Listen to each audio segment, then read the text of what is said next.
Welcome to The Prescription, the Tax Policy Center's biweekly webcast on fiscal policy.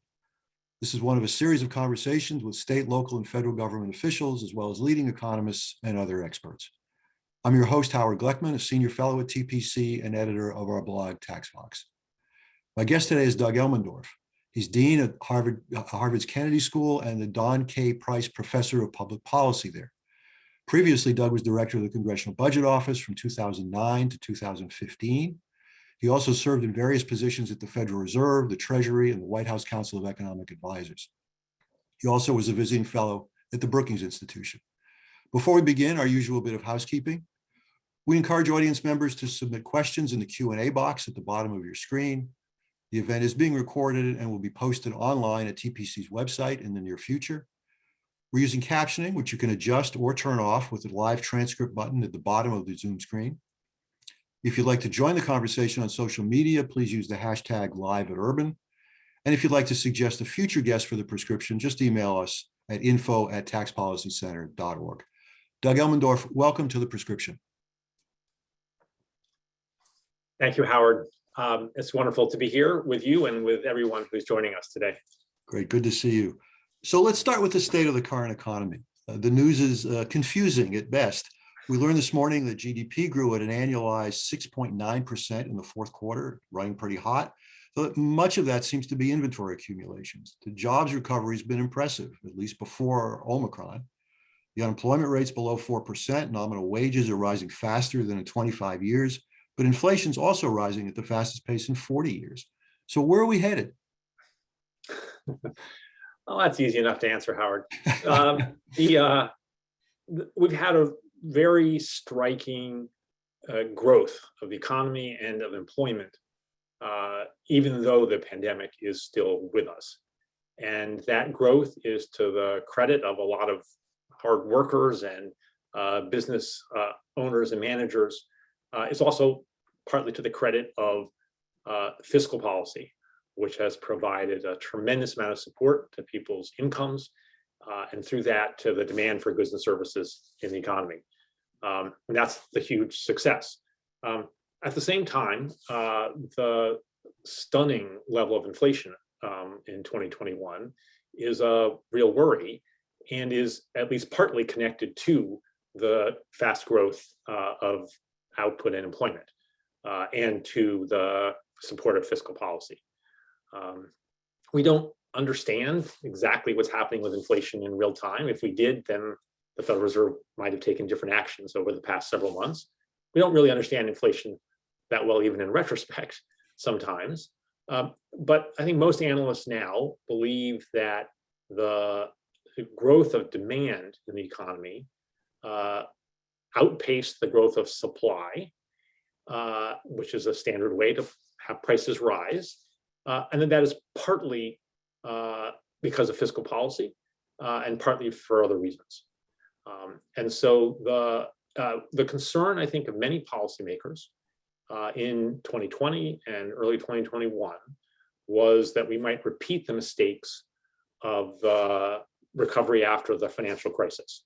And I think fiscal policy made a very significant error at that time in not providing enough support for people's incomes, and through that for business demand and for job growth. And we suffered through a much longer, slower paced recovery than we needed to in, say, 2011, 2012, 2013, after the initial Recovery Act had waned. And policymakers really didn't want to revisit that experience. But I think in retrospect, certainly most people now believe, and I believe, that there was an overcompensation and that the amount of fiscal support for the economy was too large, and that's part of why inflation is as high as it is now. So let's unpack a little bit of that. I mean, clearly what we have, as you said, is the supply of goods is just not able to keep pace with this huge spike in demand. And there still appear to be some COVID-related rigidities in the system. What do you see in the next, say, 6 months? There's some evidence that, for example, the supply chain problems are starting to ease.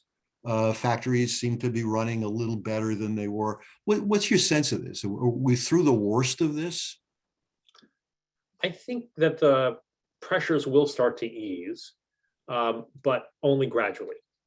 And so they'll ease. Some of the demand will slow because, in part, because of the course of fiscal policy and the fact that a lot of money was delivered that's not being delivered again this year. And I think that supply will pick up, but only slowly. And I was surprised last year, just to be clear. I did not see all of this coming. And I and other analysts, I think, expected that we'd have more workers back in the labor force now than we have.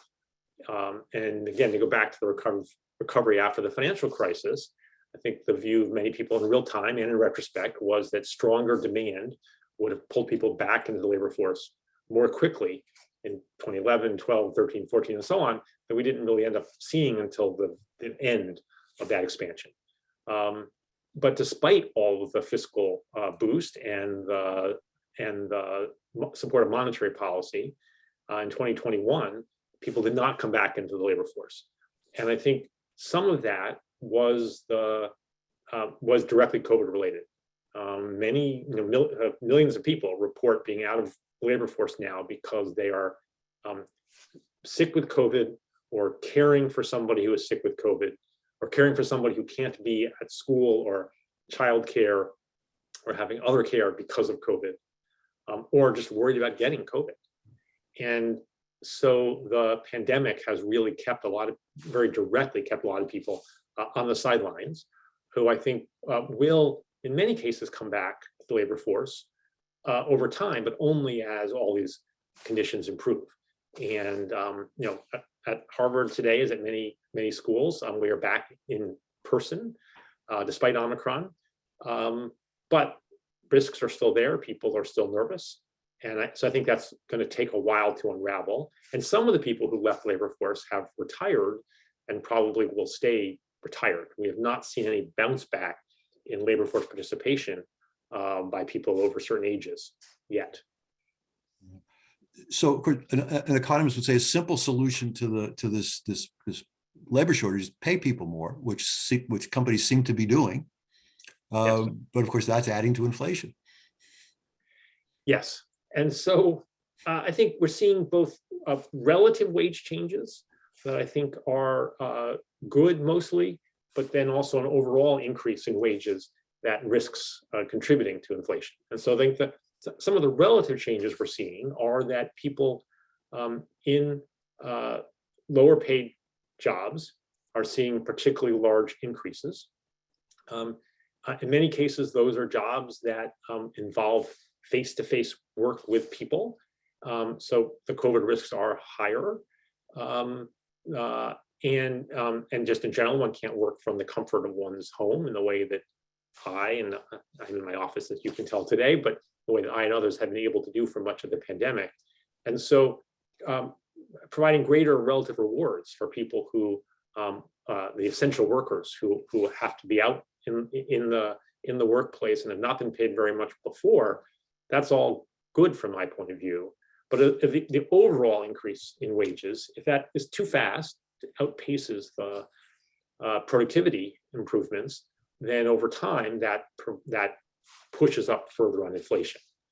And I think the important question for 2022 is whether that sort of wage price, we used to call back in the old days the wage price spiral, whether that gets going before the shifting conditions for demand and supply and significant changes in Federal Reserve policy can put us on a better track. And there's a sort of race between the buildup of inflationary pressures and the policy changes and the evolution of the economy that are going to offset that. Mm-hmm. So the White House in recent weeks has been putting at least some of the blame on price hikes on corporate price gouging, frankly. Is that credible to you? Is that actually a serious problem?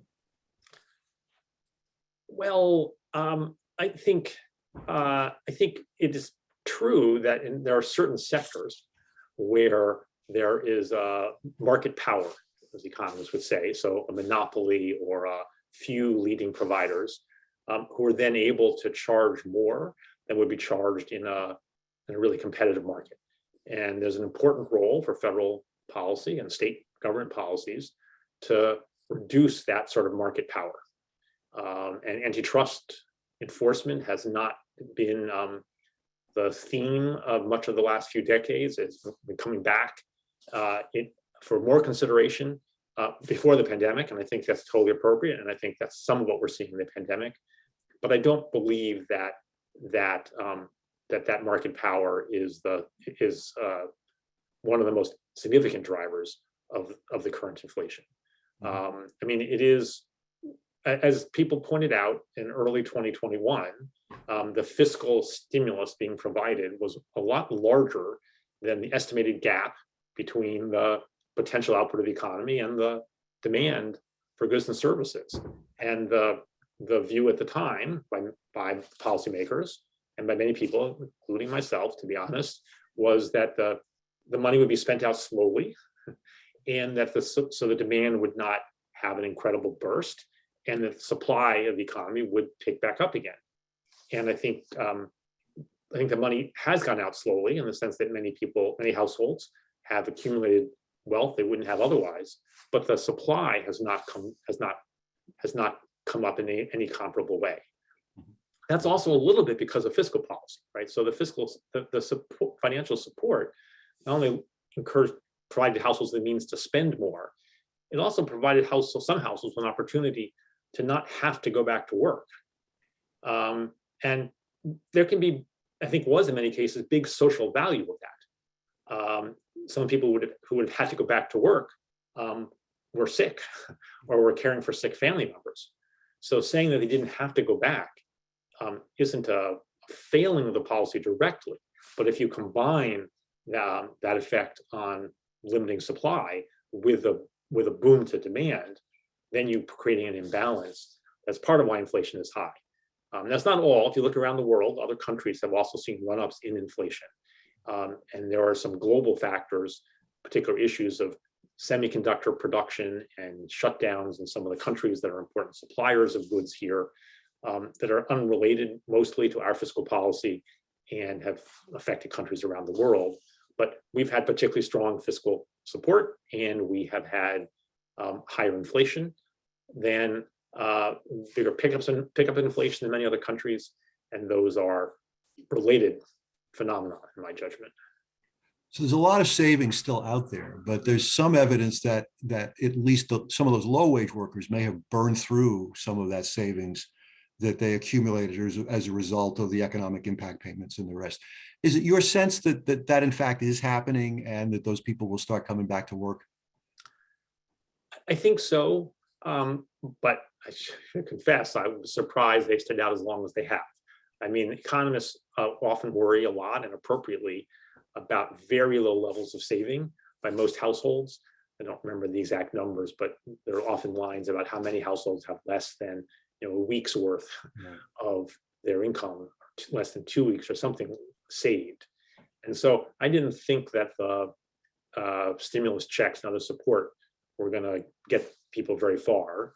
But it doesn't take that many people to choose not to work for a while to have a noticeable overall effect on the supply of goods and services, right? Most people are working again as they were before, but a few percent off of that can still create a very considerable gap. And so I think people are heading back to work to some extent, but not always rushing. And I think there are, again, remaining legitimate concerns about health and care for people who are sick. And for some people, they've discovered that their previous sense of what they wanted to do with their lives isn't quite right, or isn't quite right for a while. And that's, they can afford it, that is their choice. And so I think there are some people who have chosen a different path that will persist. Another thing to note here is that immigration to this country is down. And that precedes that that drop relative to the previous trend preceded the pandemic came from government policies and other things, but it's actually gotten a little worse, I believe. And so some of the workers who would have been here otherwise, would have been working otherwise, are not here at home. They're elsewhere at home in the world. And I don't see anything that's going to change that very immediately. So with those people not coming here, with the retirees probably not coming back, even if all of the 25 to 54-year-olds who would have worked come back to work, we'll still have fewer workers than one would have projected from the trends of a few years ago. Mm-hmm.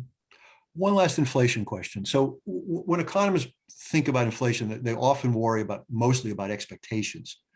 Do you have the sense that consumers are actually changing their behavior in response to a fear of kind of an endless cycle of price increases? I think we've seen only little bits of evidence of that so far. Surveys of inflation expectations show increases. There are some sort of anecdotes plus about the language people are using in sales pitches and so on as a little more of an inflationary bent. But I don't think we've seen it in a very widespread way, certainly not compared with what I recall from the days of high inflation in the 70s and early 80s. I mean, one of the interesting aspects of this for economists is trying to understand people's expectations of inflation.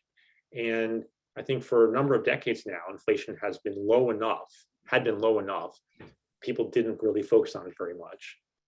People's expectations of inflation were not very well aligned. If you actually looked at the number of people predicted, they weren't that aligned with actual inflation. Inflation expectations did seem to be quite anchored, to use the term of art. But we hadn't had a shock. And they seem so well anchored, but they've been anchored over a period where the shocks to inflation had not been so dramatic. And now we have a very pronounced shock to inflation. And as an analytic matter, it will be interesting to see whether that moves expectations in a notable way, in a notable sustained way. And we don't know. My own prediction is that inflation will fall back in 2022, but not back to where the Fed wants it to be, and then we have a few years of this. But the confidence region around any expectation ought to be really wide right now, given the surprises we've seen over the past few years. So the nice thing about you no longer being at CBO is you can talk about monetary policy. So Len Berman wants to know, do you think the Fed can tamp down inflationary expectations before they become self-fulfilling? Is the Fed on the right track here? Hello, Len. Len's been asking me hard questions for the 30 years I've known Len. I think I think that the Federal Reserve is pivoting appropriately now. I think there's a bigger chance that we'll see more increases in the federal funds rate this year than the Fed expects, than that we'll see fewer increases than they expect. I think they're quite determined at this point to push inflation back down toward their target. And I think that they will be successful before we get caught up in a true wage price spiral.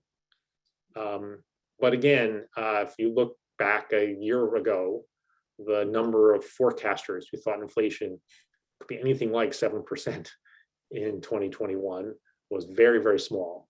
And so that's an appropriate dose of humility for all of us who make these kinds of forecasts. For sure, which won't stop people from making forecasts, but still. So let's pivot a little bit and talk about policy in this environment. So Build Back Better seems to have stalled. Now Congress is talking about breaking it up into pieces. Give us a sense from your perspective about which pieces of Build Back Better you think in the current environment are most important to preserve, and which pieces maybe could be jettisoned or put aside for later. I think the economic environment has two implications for fiscal policy. One is that it should try not to stimulate demand for goods and services in the next few years. The Fed is trying to pull down demand. Does not help that fiscal policy pushing up demand. if fiscal policy can increase the supply of goods and services, that would be nice and helpful, but that's pretty hard to do with overall fiscal measures. I think the second implication of the current environment for fiscal policy is to be reminded of the uncertainty about the future. When I was at CBO and we used to show confidence regions for our budget predictions, they were really, really wide. And I think that's still what those predictions, what those confidence regions look like. And in particular now, if inflation does pick up or stay up rather than receding as I and many people predict, that will push up interest rates. That will push up the debt service payments that the federal government has to make. It will also erode some of the value of the outstanding debt, but it will by itself produce larger measured deficits, and that's something that fiscal policy should keep in mind. So, in terms of the pieces, but also let me say about fiscal policy, I thought Build Back Better was primarily about the role that we want the government to play in our society. And there's a range of views about that, which is why it was contentious. But I think the fundamental questions about Build Back Better are what do you think the government should be doing for people, and what should it not be doing? And so from my perspective, the most important parts of the bill were the ones focused on children and on climate, which because I think those are the most forward-looking elements. And I think so I would urge focus on those pieces, but to do it in a way that does not set us, it's not digging a deeper hole in our long-term budget challenge. I've said for a number of years and still believe that reducing projected budget deficits and debt is not that high a priority, given how low interest rates remain. But I'm not in favor of digging a deeper hole. So you can dig a deeper hole by passing spending or tax cuts without paying for that. You can also indirectly dig a deeper hole by setting something in motion that you say will expire in a year or two or 3 or 4 or 5, but that you don't really expect to have expire. And I think, so my own preference would be to have a fewer number of policies, but to have them last longer in whatever legislation Congress produces. And I think Build Back Better, but given those issues, I think was too broad and had too many quick expirations to be putting us on, to be making the right kinds of investments, but in a way that's sustainable. So to be more specific, for example, would you say that a permanent extension of the expanded child credit is sensible policy, but perhaps some of the temporary changes are maybe not so good? Yes, I think exactly. The child tax credit the expanded child tax credit provides really crucial support here and now for children in poor families. And we have an increasing collection of evidence that support for children in poor families is not only good for them now, it is good for their future selves. More and more work, not every program has been studied, of course, but a number of programs that have been studied that provide benefits to children in poor families turn out to be good for their own labor market outcomes decades later. And so it's not a trade-off between helping them now or getting them set on a better path for the future. Both things happen together with support. And I don't know if we've showed that directly for the expanded tax credit, child tax credit, but I think we've seen this in other areas, and that has really fundamental implications for what I think the government should be doing to support poor kids. So conservatives argue that a fully refundable credit for people who don't work is a disincentive to work. Are they wrong? I don't think they're wrong, but the question is how you weigh that effect against others. And so I believe that tax policy and spending policy affect people's behavior. One should not picture those policies as just dropping money in or taking money out of otherwise static situation. There are going to be behavioral responses. And I think providing money to people so they don't instead, for which they don't have to work, will reduce some people's work. But then you have to ask, what are they doing with the time? And some of that is going to be care for children. Maybe that's part of how some of these benefits turn out to be good for kids later. Maybe because there is less pressure to work in a way that enables their parents to spend more time with them. I don't know if we know that channel has been demonstrated, but I think we shouldn't view a reduction in work as necessarily bad. I think it's good for most people to work, and most people are very eager to work, not just for the money, but for the sense of satisfaction and the contribution they make in the world. But for some people, work is very hard and has important personal and family consequences that are negative. And so letting people off that hook, not necessarily a bad thing. And in any case, in this circumstance, I think is less, even if it is a problem, is less of it's still small relative to the gains of reduced child poverty and the success of those children in their lives. So let me ask you a related question about inequality. Obviously, there's been a lot of discussion about this. You thought about it a lot, I know. So there seem to be two solutions for policymakers. One of them is raise taxes on the wealthy. That will reduce inequality. The other is, as we've been discussing, provide additional supports for low-income people by expanding refundable credits or perhaps providing free college education or more access to healthcare. Which of these is best, or is it not a choice? Is this a false choice? Yeah, so I'm in the both and camp there, Howard. I think the pieces fit together. I mean, first of all, one wants to provide additional support for low-income families, which I think we should. Then that has to be paid for somehow. And the natural way to pay for it is to collect money from folks like me and many others for whom the economy has been quite good over the past few decades. But I also think beyond that connection, it's a challenge for our society, for our political system, as well as for our economy, that we have such a large, huge gap in income for people in different circumstances. And having differences in income is, I think, fair and important in spurring work and entrepreneurial activity, but the differences don't have to be as large as they have become in this country. And I think we would have a more cohesive society. We would be more effective at building the right kinds of economic policies for all of us in the long run if we had a greater sense of that the economy, a greater widespread sense that the economy really is working for everyone. And we can help that sense by using some of the very high wealth of some people to help support others. That's only a piece of what we need to do, a lot of other pieces, but I think those two steps fit well together and should be pursued. So we have just a minute left. Very quickly, if you were going to raise taxes on high income people, how would you do it? Would it be a wealth tax? Would it be a tax rate increase? Would it be some taxation of unrealized capital gains? Which do you like?